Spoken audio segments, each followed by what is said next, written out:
¿Gastaste o no gastaste? Y del acumulado, ¿cómo voy? Hasta el mes. Porque si lo mides con el PIB, como les digo, es bien gaseoso. Pero igual, ese indicador ya está. Y antes de abordarlo, organizar, Sí. si nosotros en nuestro país quisiéramos en realidad organizarnos, porque siempre se va el perfil, aproximadamente demora 4 meses, la factibilidad otros meses, entonces, ¿cuál sería su sugerencia, ¿no? Si yo tengo un proyecto grande de carreteras, para yo poder, o sea, contar con ese dinero y en verdad tener un óptimo de mercado, ¿no? Muy buena pregunta. A ver, lo que se recomienda es, primero hagamos la programación. ¿Qué tipo de proyecto voy a hacer? ¿Perfil y factibilidad? O ya tengo un contenido mínimo específico. Entonces ahí me dará cuántos meses va a demorar la elaboración del estudio en sí. A eso, agrégale, si vas a hacerlo por contrata, cuánto te va a demorar la contratación. Y cuando pidas el recurso, no pidas la totalidad de tal año.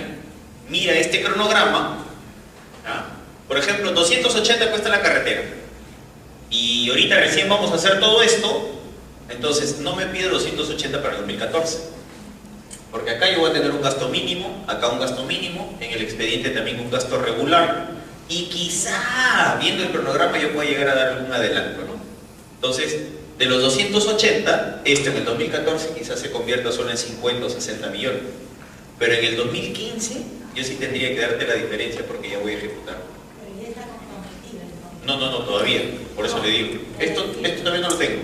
No, me refiero a así como se lo está indicando, ahí sí ya podría encontrar ya para el siguiente año. Claro, eso es lo que estamos luchando ahorita con los ministerios. Queremos dar unos criterios para que ese presupuesto te lo garanticen. Oye, no te pido todo ahorita, pero para el otro sí dame, ¿no? Esa es un poco la idea. Para que se garantice continuidad, sí. Exacto. Dígame. Cuando programa los fin, al final gasta los fin, y el siguiente año vuelve a incrementar el monto de gasto que existe. Lo que pasa es que para el siguiente año no te garantiza que haya continuidad. Te comento. Bueno, les decía que en Moquegua había 115 millones, ¿no? Las proyecciones nos dan que este año, o sea, ahorita este mes, van a devengar solamente 48 o 49 millones. El resto les queda. Ellos fijos van a estar en continuidad, pidiendo la continuidad. Hay otro gobierno regional que tiene lo mismo. Mucha transferencia del ministerio en el mes de julio, que no necesariamente lo gastas a diciembre. Entonces, eso te pide continuidad en el otro año, pues, ¿no? Pero no necesariamente la vas a tener. Claro, por eso, ahí se genera el problema. Porque, a ver, lo que les comentaba, para todos, el problema de fondo, ¿con qué pasa? Hacemos una línea de corte acá, ¿ok? Y acá estamos julio. ¿Ya? Julio. Y yo digo, tengo un gran proyecto. Es el proyecto de esta región. ¿Ya? Pero ese proyecto me cuesta 280. Y yo ya hice todo esto, pero aún me falta hacer el expediente técnico y luego recién la obra. ¿Ah? Entonces, ¿yo qué hago? Como es mi gran proyecto, te pido los 280. Te pido todo, ahorita, en julio. Mientras te lo transfieren, el recurso te llega en agosto. Ya lo tienes en tu casa, agosto, 280, gástalo ahora. ¿Qué está pasando? Este expediente técnico recién te lo van a convocar. 2 meses, por lo menos. ¿Ah? Todo el proceso de selección, más las bases, más todo, y estoy siendo generoso. 2 meses. ¿Ah? Estamos agosto, septiembre, ya estamos octubre, ¿o no? ¿Sí? Y de acá, como es de 280 millones, el expediente no te lo hacen en 30 días, ¿o sí? Quizá te lo hagan en 90 días, siendo generoso también. ¿Ah? 90 días hablamos de 3 meses. ¿Qué estamos ya? Diciembre. ¿Gastaste el recurso? Habrás gastado 10 millones para pagar esto nomás. ¿Qué están haciendo los gobiernos regionales para evitarse esto? ¿Esto puedo borrarlo? Eso nos ha metido en otro problema. ¿Qué están haciendo? Maravillosos son, ¿no? Concurso oferta. Todo el mundo está haciendo esto ahorita. ¿Y qué es eso? Expediente más ejecución. Un solo procesito. Ya tengo todo para gastar. Mentira, tampoco. Está bien, es un solo proceso. Pero ese solo proceso ya me llevó acá, pues, ¿no?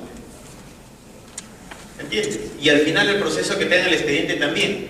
Entonces, estos 2 meses quizás los ahorré, pero por acá sigue corriendo con esto, 4 meses me voy a demorar, o 5 meses en tener el expediente, casi diciembre, ¿no? Pero esto es lo que están haciendo todos. Un solo proceso y según ellos ya lo van a gastar todo, no necesariamente.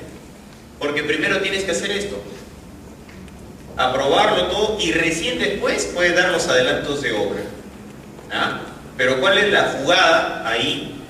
Que esto, están haciendo concurso oferta, firman contrato y te dan todo el adelanto de obra desde acá. O sea, yo voy a hacer recién expediente técnico que yo decía te voy a pagar 3 millones. ¿Ah? 3 millones, porque es el gran proyecto, ¿no? Pero yo no te doy 3, te doy el 20% de esto, o sea, te doy un montón de plata. Te doy 50 millones, todo con tal de gastar. Eso es lo que está pasando ahorita. Y bastante. Y bastante. ¿Ah? Entonces, ahí es donde hay que tener mucho cuidado, ¿no? Esa es gestión del recurso en sí. Y ahí creo que ustedes, si entran a trabajar en el sector público o ya están trabajando en el sector público, esta visión es la que deben tener. Es lo que yo les recomiendo, ¿no? Es la que estamos teniendo nosotros en inversiones ya, ¿no? Tratando de trabajar, nos falta un montón acá todavía. Un montón. Recién hemos empezado, creo yo, este año. Y sincerar esto no es nada sencillo, ¿no? No es nada sencillo. Pero ese es el camino, donde yo les recomiendo que vayan por ahí, ¿no? Ese es el camino. ¿Alguna pregunta con esto? ¿Cómo se puede mejorar este tema? Porque en general el concurso es legal. Sí. Legal. Sí. Por ahora. Claro, es legal, además que también hace que también es legal el hecho de hacer grandes adelantos, para que solo llenar cifras. ¿Cómo se puede mejorar eso? Porque en ANCA eso estamos haciendo. Tú eres de ANCA, ¿sí? Mejor ya no hablo de ANCA. No, no solo ANCA ya, todo el país. Y como te digo, y todo el país, y nosotros lo que detectamos, por eso es que les comentaba a anteriores grupos que estaba acá, cuando estaba ahí metido con MOCE, hemos discutido el tema del concurso oferta, ¿no? La primera propuesta y más radical es volarlo, ¿no? Chao, ya no más. No se está haciendo bien este concurso oferta. Y la segunda, menos radical, era pongámosle cosas pues muy exigentes al concurso oferta, muy exigentes, para que pueda pasar. Porque lo que nos está dando, como te comentaba, es que este concurso oferta tiene 2 cosas bien marcadas, rapidito, para no confundirlo, ¿vean? Así rapidito nomás. Tú contratas en concurso oferta a un consultor de obra, ¿ya? Que es el que te hace el expediente técnico, ¿de acuerdo? Y contratas a un ejecutor de obra, o sea, le pide los dos en un solo proceso. ¿Qué te dice la norma? Te dice que a este consultor de obra, cuando tú firmes un contrato de una buena pro, que es cuando ya ganó alguien de concurso oferta, tú le puedes dar acá hasta el 30%. ¿Está bien? Y para estos de acá, tú puedes dar en 2 momentos. El primero es un 20%, que se llama el adelanto directo del monto total del contrato. Y cuando inicie el plazo de ejecución contractual, o sea, cuando inicie la obra ya, desde el primer día, te pueden pedir hasta el 40% de adelanto de materiales. ¿Ah? Pero ¿qué están haciendo en este concurso oferta muchas entidades? Es, yo te firmo y te doy esto, esto ni lo toco. ¿De acuerdo? Yo firmo y te doy el 20% del monto del contrato ya. Pero este monto del contrato, digamos como el caso de acá son 280 millones, ¿de acuerdo? Pero de estos 280, el expediente técnico nada más son 3 millones. ¿Cuánto me corresponde dar? 900.000 soles, ¿o no? ¿Sí? Pero te doy el 20% de 280. ¿Ven la diferencia? ¿Ven o no? No están aplicando bien la norma. Porque la norma te dice esto. Para servicios, hasta 30%. Este es un servicio, es una consultoría de una consultoría de y este acá es una ejecución donde es bien marcado. Pero lo que está pasando en el concurso oferta es que de frente te dan el 20% y con eso ya gastaste. Pero tú recién vas a hacer el expediente y ya te dieron un tremendo dinero. ¿Qué le hace eso a los ejecutores de obra? ¿Qué le hace a los contratistas? ¿Sabes lo que le están haciendo? Financiando que ellos hagan otras obras. Mueven su plata, esa es la verdad.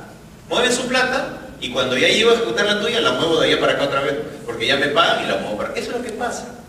Eso es lo que pasa. ¿Ah? Entonces, ahí debemos tener mucho cuidado, pues, ¿no? Mucho cuidado. Debemos tener muchísimo cuidado ahí, ¿no? Supervisión. Sí, en realidad, ya hemos advertido esto, hemos conversado con la gente de OCE, de Contraloría, tenemos varios amigos que han jalado del MEF también a Contraloría ahora este año, como 7, 8 compañeros que están ahí. Colegas, no compañeros, colegas, se va a interpretar mal. Como 7 u 8 colegas que están ahí y ya están viendo estos temas, ¿no? En realidad, como te comentaba, nosotros sancionadores no somos, ¿no? Sí acompañamos y nuestra finalidad, y creo que de los que estamos acá, si es que no son de Contraloría, tiene que ser no un tema fiscalizador, porque en realidad no funciona, amigos, eso. A nosotros, nuestra política ha sido acompañar y asesorar en gestión, ¿no? Pero cuando les teníamos que decir las cosas, se las decimos, ¿no? O sea, no es que ya yo estoy contigo y trabajo y te paso la parnela para que estés conmigo bien, para nada, ¿no? Trabajo y te ayudo, pero para mejorar esto, ¿no? Yo te digo, acá estás mal, tú tienes que hacer esto, te ayudo, te asesoro. Si no haces caso, bueno, ¿no? Pero en realidad ese es un poco. Entonces, si ustedes están en las entidades y estas cosas se dan, tendrían que advertirlas, ¿no? Tendrían que decir, ¿ya? Pero hay organismos que se encargan ya de fiscalizar, digamos, de sancionar sobre todo, ¿no? Ok, ¿alguna otra? Seguimos. Seguimos. Un poco para cerrar este bloque que es introductorio de indicadores y para dejarle las ideas fuerza, que me parece fundamental en estos temas, es mejorando, le llamo, la programación, como te comentaba, ¿no? Nosotros no estamos tanto por fiscalizar y decir este hace mal las cosas, este hace bien, no. Todos hacemos mal y todos hacemos bien, hasta los ministerios, esa es la verdad. Pero si no mejoramos estas dos, creería que vamos a seguir todavía así como estoy ahorita, un poco cojo, ¿no? Entonces, tenemos que empezar a caminar a firme, ¿no? En contrataciones, el empoderamiento del órgano encargado de las contrataciones, ¿no? O sea, logística, ¿no? ¿Qué debe hacer? Gerenciar. Simple, ¿no? Gerenciar, no solo operar, debe ser la guía y las áreas usuarios. ¿Alguien trabaja en logística acá? ¿Nadie? Ah, de una privada, ya. Pero igual a usted le hacen requerimientos, ¿no? Claro. ¿Y esos requerimientos las áreas usuarias las saben hacer necesariamente? Algunas sí, exacto. pero se necesita, si no en empresas privadas así. Exacto. Ya. Claro. Ahí está. Lo que nosotros queremos hacer en el sector público es que estas áreas logísticas ayuden a las áreas usuarias a que esos requerimientos mejoren, porque de ahí están saliendo muchos problemas, ¿no? Entonces, de ahí nos estamos carteando, yo te mando mi requerimiento y tú me lo devuelves. Y el sector público es así, ¿no? Papelito que toma, dame, y nos pasamos un mes en ida y vueltas, solo para decirte estás mal, no, pero yo ya levanté, no, pero vuelvo a estar mal, no. Entonces, júntate, gerenciar, y empecemos a estandarizar cosas, a formatizar cosas, empecemos a conversar, para no estar en ese ida y vuelta que caracteriza al sector público, ¿no? Papelito manda, no, ya te lo di tal fecha, pero ¿qué fecha me lo diste? ¿Dónde está el cargo? Todas esas cosas pasan. El éxito de la contratación pública está en las bases, ¿ya? Eso es clarísimo, está en las bases, y que va junto a los términos de referencia, ¿no? Que tiene que tener unos buenos requisitos técnicos mínimos y un adecuado estudio de posibilidades que ofrece el mercado, ¿no? En realidad, nuestra oficina logística tendría que ser un buen estudio de mercado, pero como yo les decía en la anterior diapositiva, si presupuesto solo no debe, digamos, programar el presupuesto en el año, logística tampoco debe ser solo las contrataciones, ¿no? Si el requerimiento no se lo da de buena manera, el estudio de mercado no va a dar con lo que tú quieres realmente, ¿ya? Entonces es conjunto también. ¿Qué les quiero decir con esto? Olvídense de las islas, ya.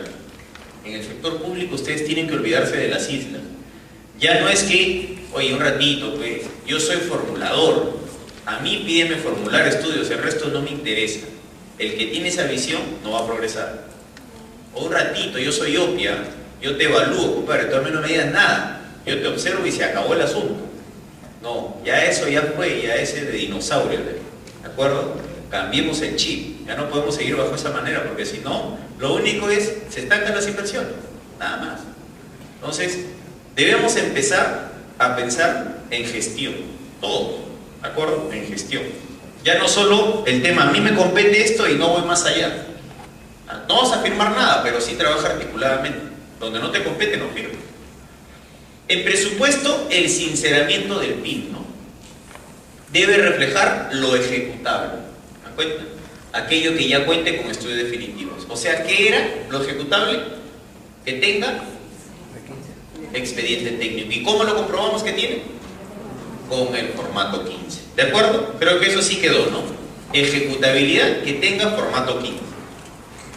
Reducir la atomización de códigos de proyectos de inversiones, ¿no? En la preinversión y en el PIB.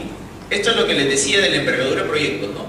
Tener 100 proyectos no es que yo sea, yo soy lo máximo, porque genero proyectos en cantidad, pero todos sus proyectos son pues malísimos, ¿no? Así cualquiera. Yo prefiero que generes pocos, pero buenos proyectos, prefiero eso. Y más monto. 1, 2. En el PIB, si ustedes entran a transparencia, la página que les he dicho, entren a alguna entidad y en algunos van a ver 120, 130 registros de proyectos en su PIB. ¿Qué quiere decir? Que tienen un PIB de 20 millones o de... no, un poco más. Digamos 200 millones, pero esos 200 millones están repartidos entre 200 proyectos, ¿no? A la vez. Eso encuentran. Hay 2 gobiernos regionales que tienen 400 proyectos en su PIB en el año. Entonces, la primera pregunta que yo les hacía es, oye, para ti, ¿gestionar un proyecto es difícil? Pues, pero por supuesto, ingenieros, ustedes son una traba, es tranquísima gestión. ¿Y entonces por qué tienes 400 en tu PIB? ¿Cómo vas a hacer ahí? Es bien difícil, ¿no?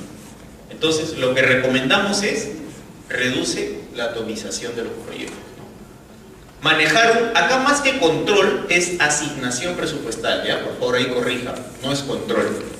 Manejar una asignación presupuestal por cada componente del proyecto. ¿Y por qué le digo corrija? Porque es asignación.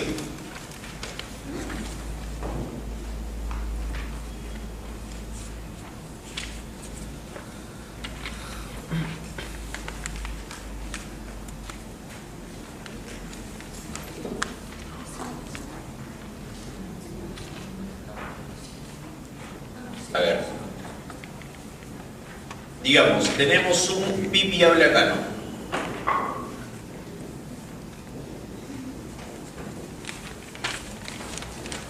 Ya. Digamos que este PIB viable, ¿ya?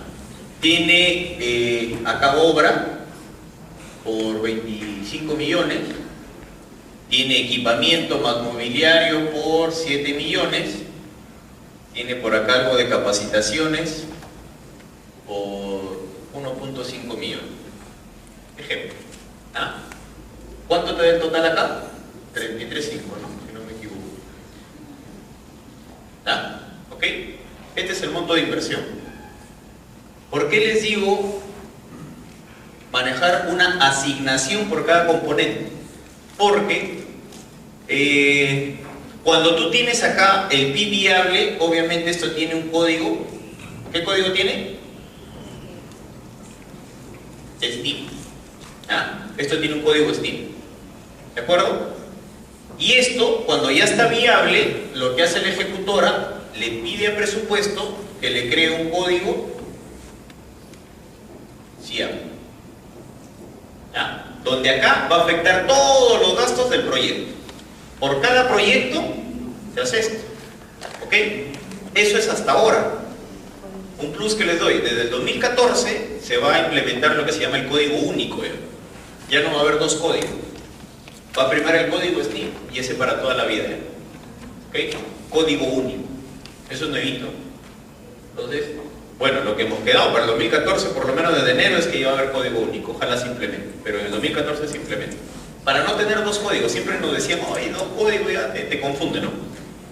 Bien, entonces, ¿qué pasa? Acá le crean el código SIAP 33.5 millones, ¿no? Porque es lo viable. Ya.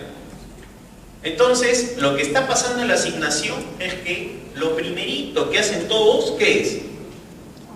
La obra, ¿o no? La obra. Entonces, el de presupuesto lo que hace es te llegan requerimientos, N requerimientos, y por acá ya llegué a los 25, ¿sí? Pero te siguen haciendo, porque las obras hay adicionales o no, casi en todas.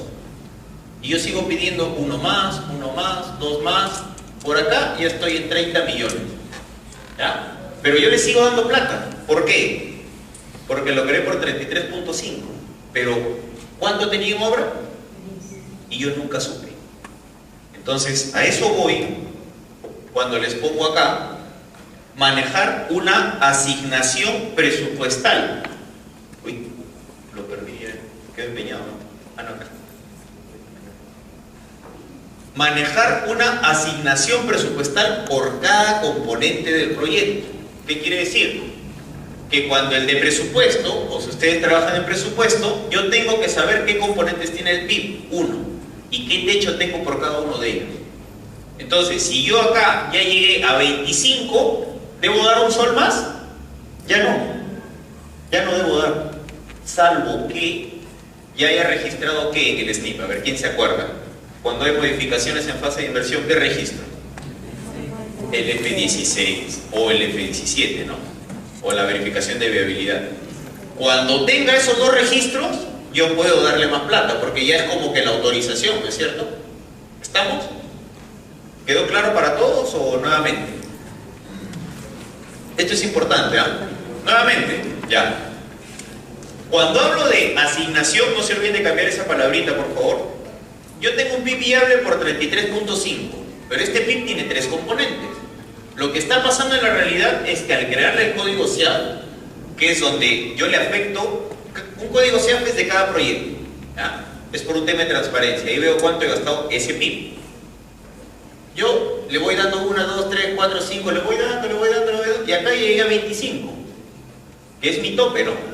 Pero como yo no lo llevo, la asignación, digamos, no asigno presupuesto por componente, yo le sigo dando plata, porque el total todavía es 33.5, ¿ya? Entonces le sigo dando, y al final me van a pedir de este y ya no tengo plata, ¿o sí? Ya no tengo. Oye, ¿qué pasó? No, pero es que también tenía equipamiento y también tenía capacitación. Ya. Entonces, yo le puedo dar 1, 2, 4 millones más solo cuando de esto yo haya registrado un formato 16 o un formato 17. El formato 16 son modificaciones en fase de inversión. ¿Ya? Hay unos rangos que en la clase pasada lo vimos, ¿no? Los porcentajes. ¿Ya? Y el formato 17 es lo que se llama la verificación de viabilidad. Eso es como la autorización, ¿no? Ha habido modificaciones en la ejecución, pero yo ya lo registré en el SNIP, ok. Con eso yo te podría dar más plata. Pero lo que crece es esto, ¿no? Y quizá por acá también, no sabemos. ¿Ah? Eso no sabemos. Pero la idea que les trato de decir con esta de manejar una asignación presupuestal es que ustedes deben tener estos topes, ¿no? Ok, para obra yo tengo 25, hasta 25 te doy. Para equipamiento tienes hasta 7, hasta 7 te doy. Y para capacitaciones hasta 1.5, hasta 1.5. ¿Me entienden? Por componente yo tenía que el desagregado tenerlo de todas maneras. ¿Ah? ¿Qué más? Transparentar la liquidez del gobierno, bueno, en este caso el gobierno regional, y programar las inversiones de manera articulada, ¿no? La liquidez es lo que les decía, ¿no? Cada entidad debería manejar en sí, que lo tienen, pero casi nunca lo hablan, ¿no? Oye, ¿sabes qué? Este mes tenemos 10 millones y nada más. Ya está programado. Salvo que pidamos algunas adendas, algo que me den más plata, no me acuerdo cómo le llaman. Hacen unas modificaciones presupuestales para que te den más recursos, si es que lo tienes en tu marco, pero digamos que tienes 10. Eso tienes que decirle, mira, solo tengo 10 y está distribuido de esta manera, ¿no? Transparentemos esa liquidez. ¿Cuánto tengo para gastar ahorita? Eso casi nadie lo sabe, está muy oculto ahí en la entidad, ¿no? Por muchos motivos, obviamente, pero está ahí oculto, ¿no?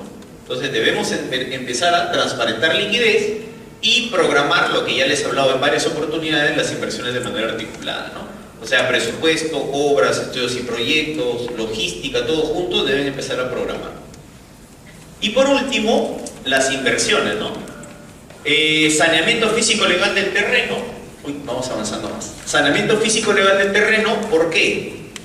Cuando ustedes hacen estudio de preinversión y para declarar la viabilidad, ¿qué te piden? Arreglos institucionales, ¿no? ¿Qué quiere decir? que esto puede estar en camino, en proceso todavía, ¿no? Pero para invertir un sol ya tiene que estar saneado en registros públicos a nombre del Estado, de la entidad, ¿no? Porque está pasando que a veces vamos a ejecutar proyectos que están en propiedad de terceros. ¿Eso se puede hacer? No, pero se está dando. Y eso está generando, y demora, pues claro, y eso está generando que la inversión se pare, ¿no? Tenemos muchos proyectos que han generado conflictos por este caso, ¿no? La gente a veces no te puede entender porque estás en un ritmo de ejecución. Pasa en proyectos de carreteras bastante, ¿no? Las expropiaciones, por ejemplo, ¿no? Hay gente que tú tienes que mover porque la carretera va a pasar por ahí. Si tú ni siquiera le has dicho que lo vas a mover o cómo lo vas a mover, difícil que se mueva de ahí, ¿no? Hay cositas como esas que nos han pasado. 2, priorizar la aprobación de estudios definitivos. Eso no se deben olvidar, ¿no? Estudios definitivos, que son 3 tipos. Lo hablamos en la clase pasada. No olvidarse. ¿Qué otro es importante? Registrar el formato 15 y 16, ¿de acuerdo? Coordinando estrechamente los adicionales. Esto es clave, ¿eh? Esto casi nadie lo hace. Los adicionales nomás corren y no registran los formatos. Implementar gerentes para la ejecución de proyectos de envergadura, ¿no? ¿Y por qué los gerentes? Porque los gerentes te van a ayudar a mover esto, pues, ¿no? ¿Sí? Te van a ayudar a mover todo esto.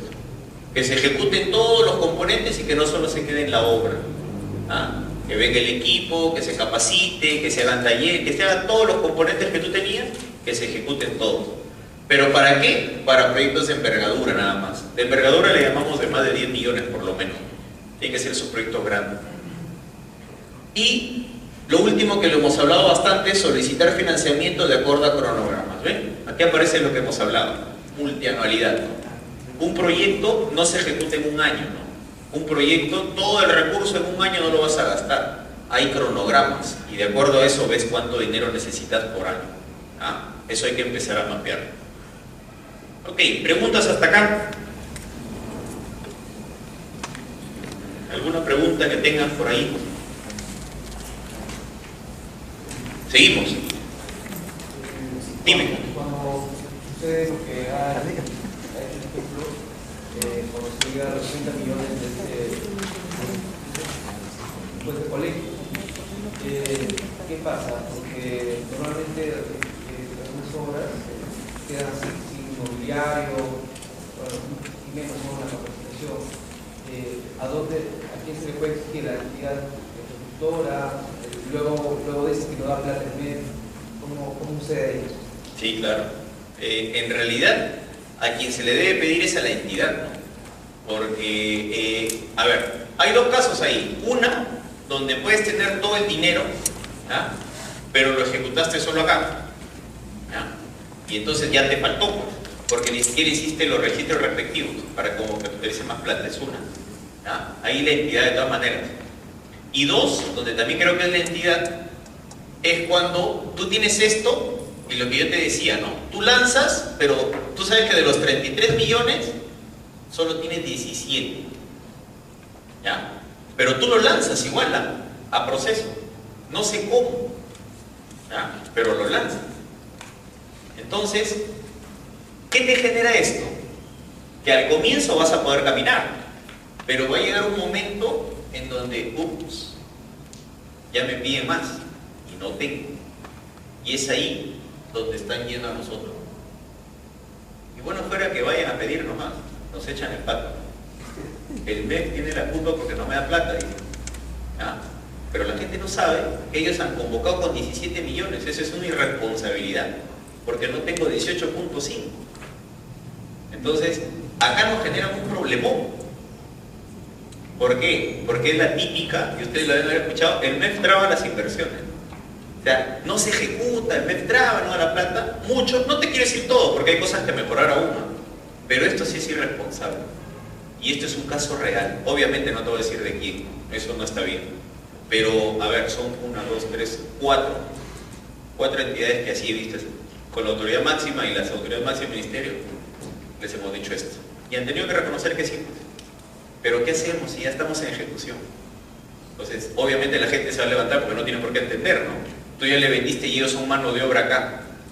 Entonces, ella es su fuente de trabajo de ellos, pues. Le cortas, ¿no? ¿Me entienden? Conflicto social. Me parece el año, ¿no? ¿Ah? Entonces, esto está pasando. Esto está pasando bastante. Dos, ¿no? Una, que ya te gastaste más de lo que debes y no has registrado. Y dos, de que has convocado sin tener todo inclusive, ¿no? Entonces, ahí hay que ser un poco más responsables en la programación, en realidad. Mejor no convoco todavía hasta buscar que realmente con nosotros o con los ministerios sobre todo, para ver si te pueden financiar primero. ¿Ah? Ok. Empezamos con el tema. Lo que les he tratado de mapear acá en indicadores, para mí es bastante importante porque es la gestión en sí que estamos moviendo ahorita en todas las entidades, gobiernos regionales, locales y ministerios, como les decía. Eso que lo han visto al comienzo en inversión es nuestro día a día. Es lo que nos tienen ahí monitoreando permanentemente en el ministerio. Y es importante que ustedes lo conozcan para que tengan la misma mirada. Ok, ya para entrar, la clase pasada vimos preinversión y vimos estudios definitivos. Ahora vamos a ver gestión de la inversión, pero en la etapa de ejecución, ¿no? Y para la etapa de ejecución, como resumen, ¿no? Primero, como así grandes entradas, para empezar siquiera la ejecución, ¿no? Tienes que dar inicio al plazo contractual, ¿no? Y para eso hay 4 requisitos, que ahí lo vamos a ver. ¿Alguien conoce esos requisitos?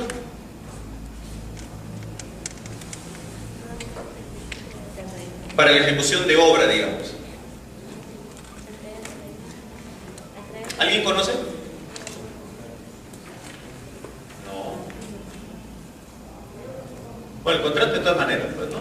Pero este es el inicio de ejecución contractual de obra en sí. Entrega de expediente técnico, adelanto directo, entrega de terreno y supervisor o inspector. Son las 4 cosas. ¿Ah? Eso tiene que estar. Adelanto de materiales, porque eso se da cuando. Este es un punto importante. ¿Ah? Acá me tengo un minuto, ¿no? Por acá les ponía, ¿no? Adelanto directo se da hasta 20%, ¿no? Con carta fianza, ¿de acuerdo? O sea, ya tiene que haber una carta fianza el contratista. Y les decía, hay un adelanto de materiales que es hasta 40%, pero que se da cuando se da inicio a la ejecución. O sea, una vez que se da inicio, tú puedes pedir esto. El adelanto directo no. Yo firmo el contrato y tengo 8 días para pedirlo. Entonces lo pido y me lo tienen que dar en 7 días, si no me equivoco. ¿Ah? ¿Qué ha pasado? Hay una entidad que descubrimos este año que el adelanto directo de materiales lo dio a la misma vez. Y no porque tenga deuda, no se iniciaba aún el plazo, pero ya dio el de materiales, ¿no? ¿Para qué? También para levantar la fotito, pues, ¿no? El de vengado sube, ¿no? Y mi pyme está ahí, subo mi porcentaje ¿de qué? De ejecución, ¿de acuerdo? Entonces, esto sí, y por eso acá excluí y puse independientemente el adelanto de materiales, ¿no?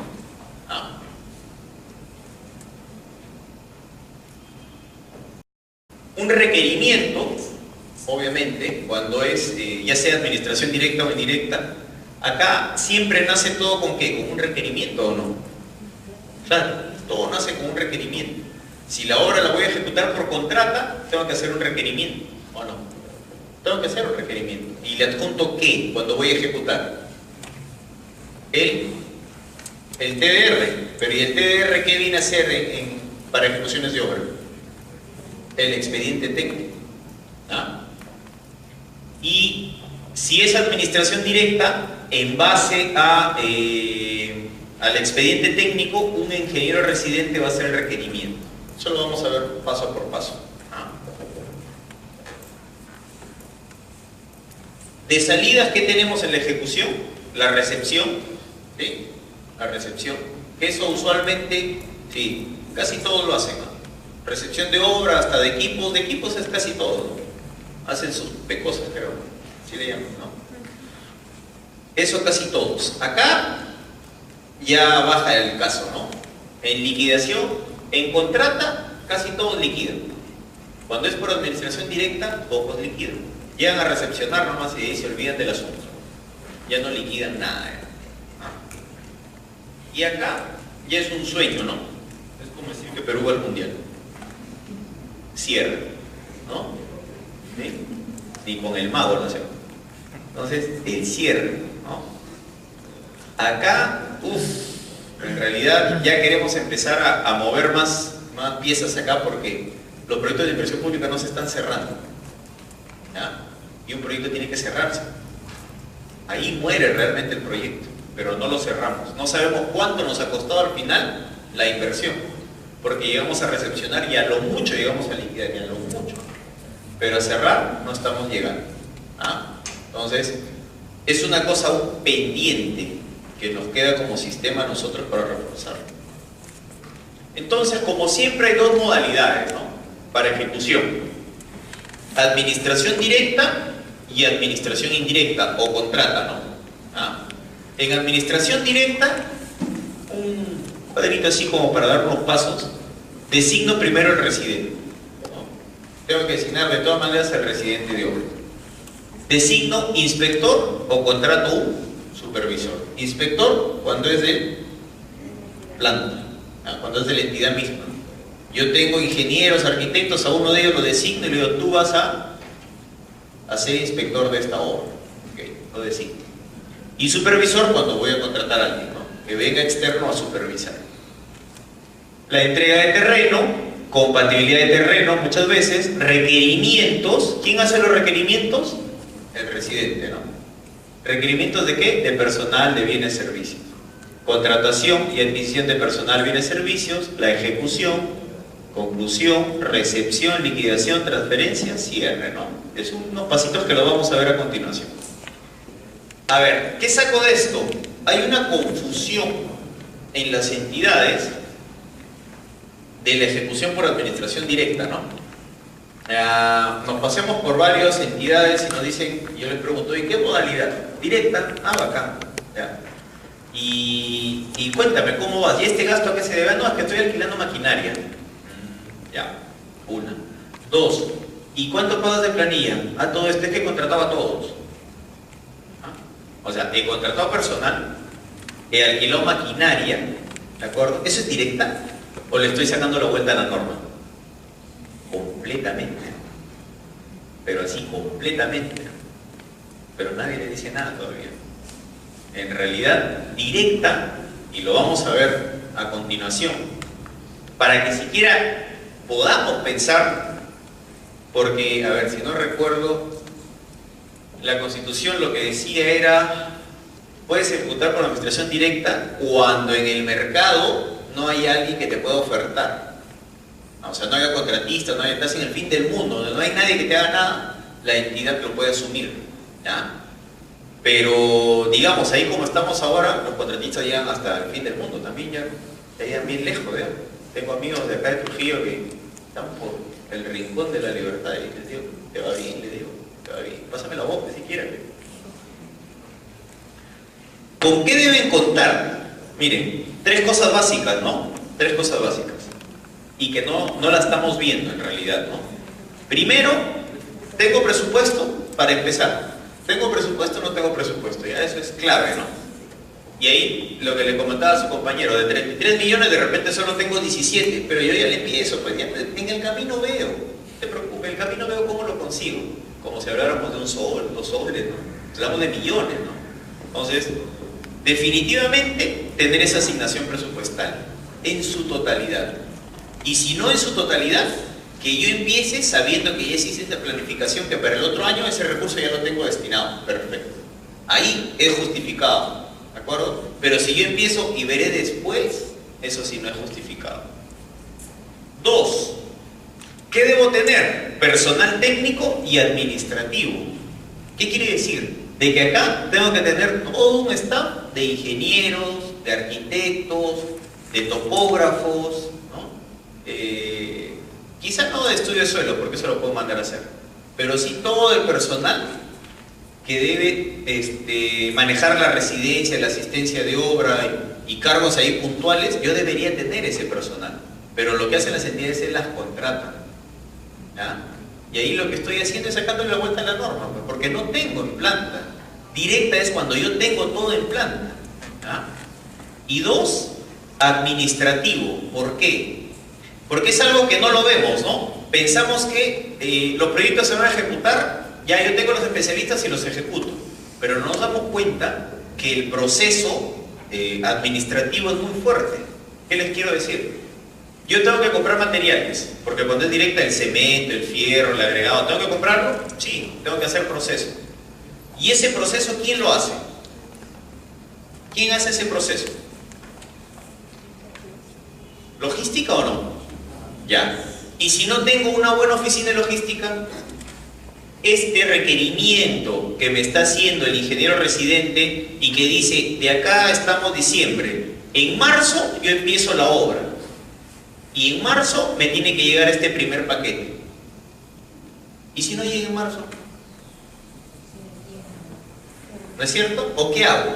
Empiezo a jalar de otras obras también. Esa es típica. Yo tengo 10 obras en el gobierno regional o en la municipalidad y como no me llegó, jala nomás. Me llega y yo te la repongo, ¿no? Y empezamos con las jugaditas, ¿no? Y ahí hay un control de ¿qué? Una pérdida de control de materiales, de recursos y de todo lo demás, ¿o no? ¿Creen o no? ¿O le va a regresar lo mismo? No necesariamente, ¿no? Y en el tiempo tampoco. Entonces, por eso es que les pongo acá el tema administrativo, que no todos lo mapean. Todos piensan, ok, yo tengo ingenieros capacitados, pero tienes un soporte administrativo, tienes una buena logística, tienes una buena contabilidad para que eso te fluya, los controles de las valorizaciones, ¿tienes una buena tesorería para que pagues rápidamente? ¿Tienes una buena oficina de presupuesto para que no te haga problemas si te dé la plata? Entonces, esas cosas también debemos ponernos a pensar para cuando queremos ejecutar por directo. Y por tercero, los equipos, pues no. Yo tengo un pool de maquinarias, o no tengo ese pool de... No tengo, yo alquilo, pues, pero es directa. No es directa, pues, no es directa. ¿De acuerdo? Porque para eso mejor contrato. ¿Cuánto estoy pagando? Entonces, estas tres cosas, amigos, es importantísima, ¿no? Tengo plata, tengo el personal técnico y administrativo, eso es importante, y tengo los equipos. Y más que los equipos, tengo de acá, esta escriturita que es el operario, ¿lo tengo? Porque la máquina no se opera solo, ¿o sí? ¿Lo tengo? ¿Tengo garantizado con esto el combustible para que funcione? ¿O voy a estar regateando por ahí combustible para que me regalen? ¿O prestando de otra obra? Todas esas cosas parecen irrelevantes, pero que debemos tenerlas en cuenta cada vez que pensemos siquiera en ejecutar algo por administración directa. ¿De acuerdo? Debemos tenerlo bien mapeado, estas tres cosas. Bien mapeado. Dígame. Cuando la mayoría se ejecuta una sola antes como casos de una proposición que hubo esos programas que le dan trabajo a la gente. Ya. Pero aquí se construyen convenios con los consejos y prácticamente gastan plata de los recursos que ganan la municipalidad. Ya. Y está en la gestión directa. Sí, algunos programas, lo que pasa es que algunos programas sobre todo ahí son de mantenimiento, ¿no? Algunas sí son de obras, pero muchas son de mantenimiento. Entonces con mantenimiento tú contratas gente, ¿no? Contratas gente que es el personal, digamos, operario, ¿no? Que van a mover ahí las obras. Pero acá yo me refiero más a los grandes proyectos, ni los grandes, los proyectos en sí, porque hay proyectos pequeños también, ¿no? Donde ellos empiezan y dicen, ok, yo voy a ejecutar por directa, y definitivamente, es bueno lo que me dicen para precisarlo, yo no me estoy refiriendo a, digamos, a los peones, a los operarios, ¿no? Yo me refiero al personal residente, al que te va a hacer el asistente de residente, al cadista, al topógrafo, a todos ellos, ¿no? Porque obreros, tú no vas a tener, pues, vas a cargar todo el año con 1000 obreros, cuando de repente en las obras no lo vas a tener. Entonces los obreros mayormente a veces sí contratas, ¿de acuerdo? Ahí sí, no hay problema. Pero acá lo que están contratando es todo el staff de profesionales. A eso me refiero. O sea, con directa, yo estoy contratando todititos los ingenieros y arquitectos para esa obra. Pero yo lo digo, es por directa. Entonces, esos ingenieros, arquitectos y todo lo demás, ya deberían estar en plata. Pero el personal que tú me dices, no, ellos sí los puedo contratar, no hay ningún problema. Pero yo me refiero al personal profesional. ¿Sí? ¿Alguna otra pregunta? ¿No? Ok, a ver. Requisito indispensable para la ejecución de estas obras, contar con el expediente técnico aprobado, ¿no? De todas maneras, o sea, no podría empezar yo la ejecución de algo si no tengo expediente técnico aprobado. Y para tener expediente técnico aprobado, ¿qué debo haber hecho primero? ¿El perfil? No. Y acá estamos en ejecución ya. El formato 15. Exactamente. Recuerden, el formato 15 es un prerequisito obligatorio para aprobar el expediente técnico. O sea, para yo decirle al alcalde, al ministro, al presidente regional, apruébame este expediente técnico, tengo que adjuntarle el formato 15. ¿Ah?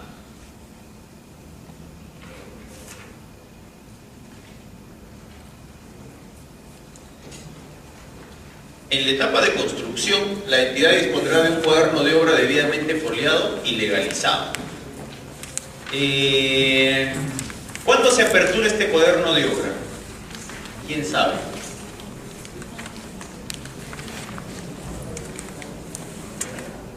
Entrega del terreno. ¿Y qué haces con esa acta de entrega de terreno? ¿Lo transcribes o lo pegas? ¿Qué recomiendan? Transcribirlo.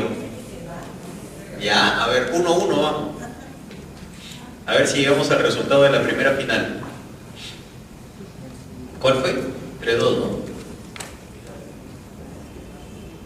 Acá dice ingeniero foliado y legalizado. El cuaderno sí, exactamente. El cuaderno tiene que estar foliado y legalizado. Sí. Pero el acta pegado. ¿Sí? El acta, ya, 2-1. ¿Alguien dice transcribirlo? Transcribirlo, 2-2. Ya falta el 3-2, ya. A ver. Pegado, ya está. Ganó Garcilaso entonces. En realidad tiene que ser pegado. ¿Ah? Es mucho mejor que vaya ahí pegado, dígame.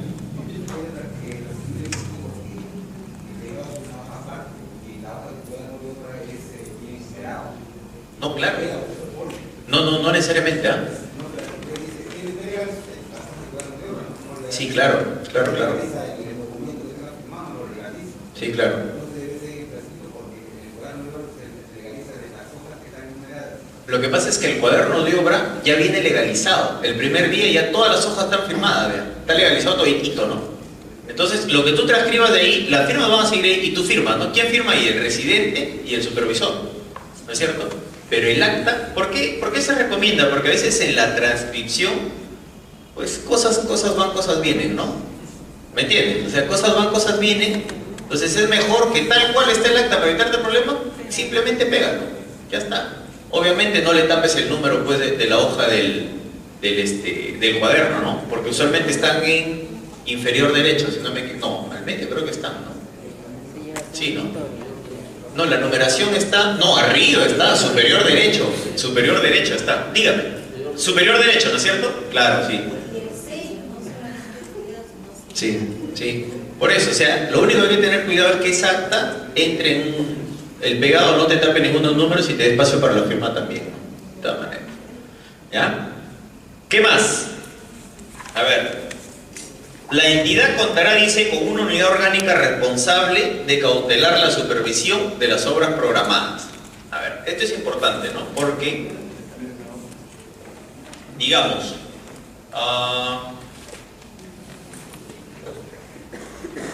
ustedes tienen por acá un residente, ¿no? ¿De acuerdo? Acá tienen un supervisor, ¿no? Supervisor, inspector, cualquiera. Y ya vamos a ver, acá también hay topes, ¿no? Lo que les trato de decir con esto, ¿no? La entidad contará con una unidad orgánica responsable de cautelar la supervisión de las obras programadas. Es de tratar, en la medida de lo posible, que haya un supervisor del supervisor. ¿Qué quiere decir? Que dentro de la entidad misma, una unidad orgánica, que mayormente es infraestructura, ¿no? ¿Tiene que estar detrás de estos? Sí. y de preferencia uno le deberías dar, si quieres varios, ahí no hay problema, porque estos tienen que estar permanentes, él no, pues no. Pero él sí que vaya 2 veces a la semana, 3 veces a la semana por lo menos a visitar si están por ahí, si todo está ok, ¿no? En la entidad no debemos desvincularnos de estos de acá. Jamás. Si quieres que la obra se ejecute de buena manera, no debes perderlos de vista. Es una recomendación que les doy. No deben perder la entidad, no debe, y más si es una obra de gran envergadura, ¿no? Es la gran carretera, es el gran hospital, el gran teatro, lo que quieran, el gran colegio emblemático. La entidad debe tener una unidad orgánica, que generalmente es la oficina de infraestructura, que designe a alguien que esté atrás de ellos dos. Porque nada te garantiza que ese residente y ese supervisor estén necesariamente en la obra todo el día como deben estar, ¿no? Están sus calichines ahí, eso ténganlo por seguro, ¿no? Y ellos están que se cachelean por varios lados. Entonces llegan sus calichines y ¿quién te dice que esto de acá que está escondidito está bien hecho, ¿no? Entonces esas cosas debemos de velarlas bien, ¿no? Por eso que les ponía ahí, la entidad contará con una unidad orgánica responsable, ¿no?, de la supervisión de las obras. Ok, ¿qué más? Responsable de ejecución, ingeniero residente, supervisor de obra o inspector, y acá hay un tope, ¿no? Si es menor a las 170 UITs, tú puedes tener inspector. Si es mayor a las 170 UITs, no. Tiene que ser necesariamente supervisión. Ese es el tope, por eso les decía acá.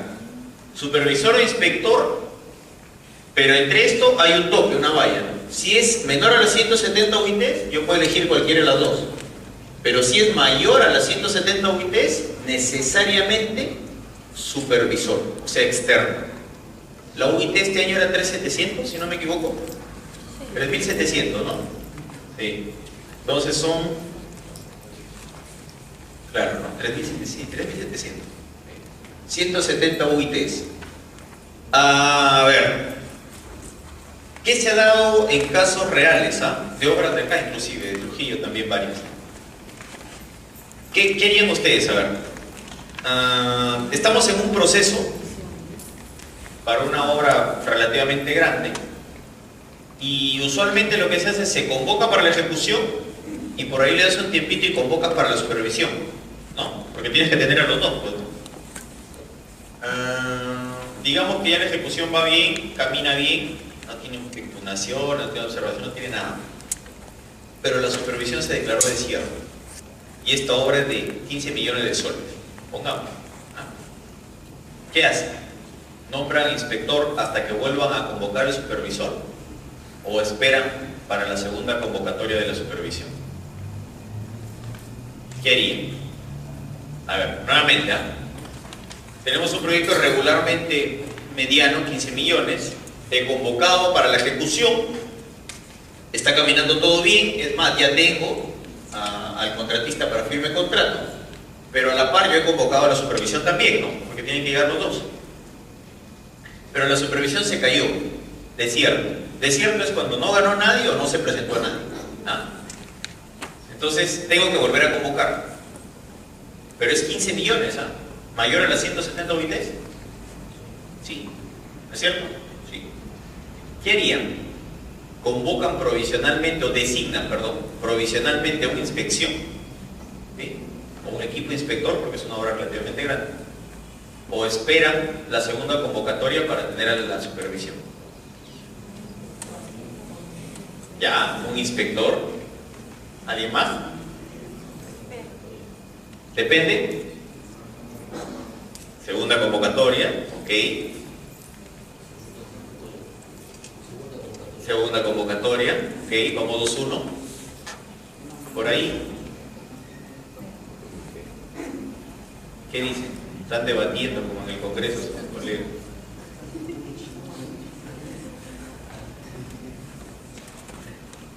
¿Qué dicen? ¿Se animaron o no? ¿Segunda convocatoria? Por atrás que participan bastante, a ver, ¿qué dicen? Por la necesidad y el monto no podría ser directo, hacerlo... ¿Inspección?